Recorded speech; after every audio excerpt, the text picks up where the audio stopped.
Hello everyone, welcome back to my channel. If you're new here, hi, my name is Haley and you're watching Between the Pages.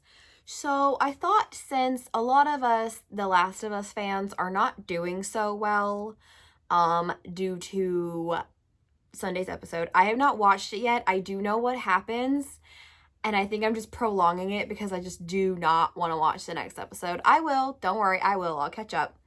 But I'm just in denial right now that's even gonna happen.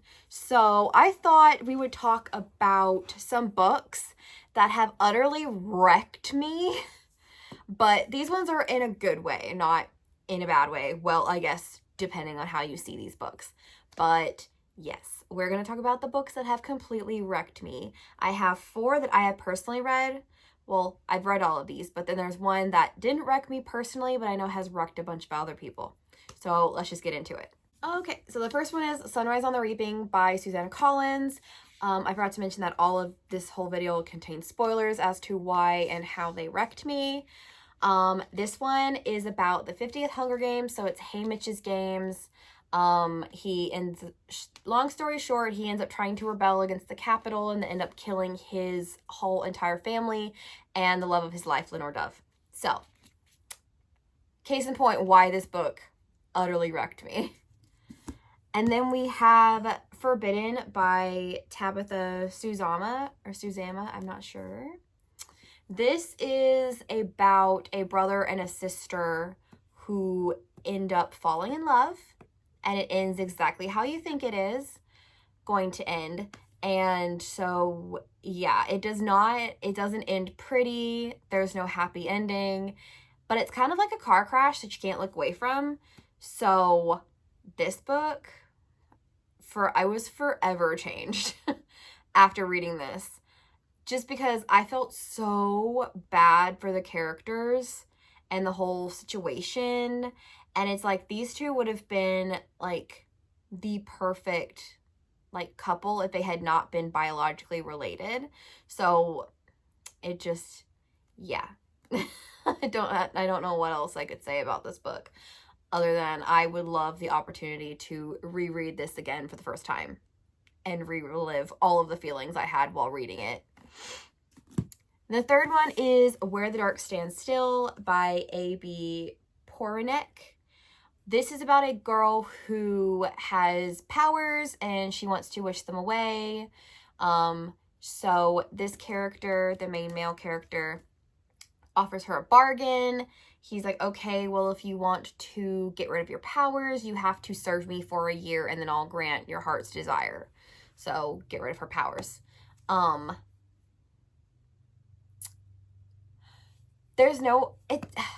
It's kind of no happy ending, but happy ending, bittersweet at the same time.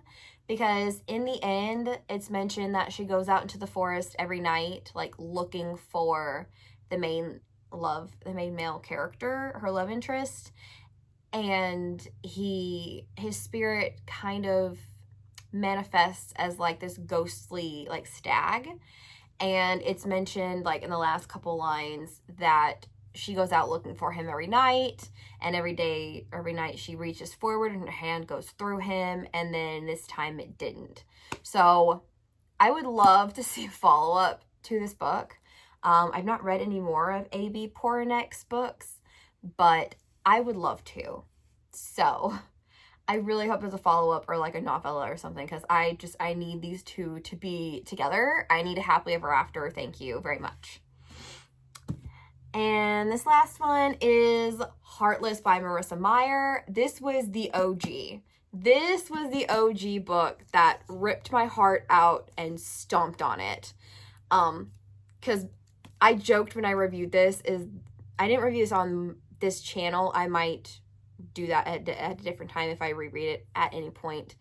But this is about the Queen of Hearts. Her name is Kath, and she falls in love with the Jester. His name is Jest. But yeah, because you find out like in the end that he was like part of a plot to like overthrow her family, if I'm remembering this correctly. Again, it's been a very long while since I've read this. I think I read this like 2016, 2017, like around the time it came out, around the time it was in like a lot of book box subscriptions. So yeah, you find out that he was part of this plot, and basically in the end, like, Kath gives up her heart because she's so heartbroken over Jest's death that she's like, take my heart, I don't want it anymore. And she becomes the Queen of Hearts, and she basically becomes heartless.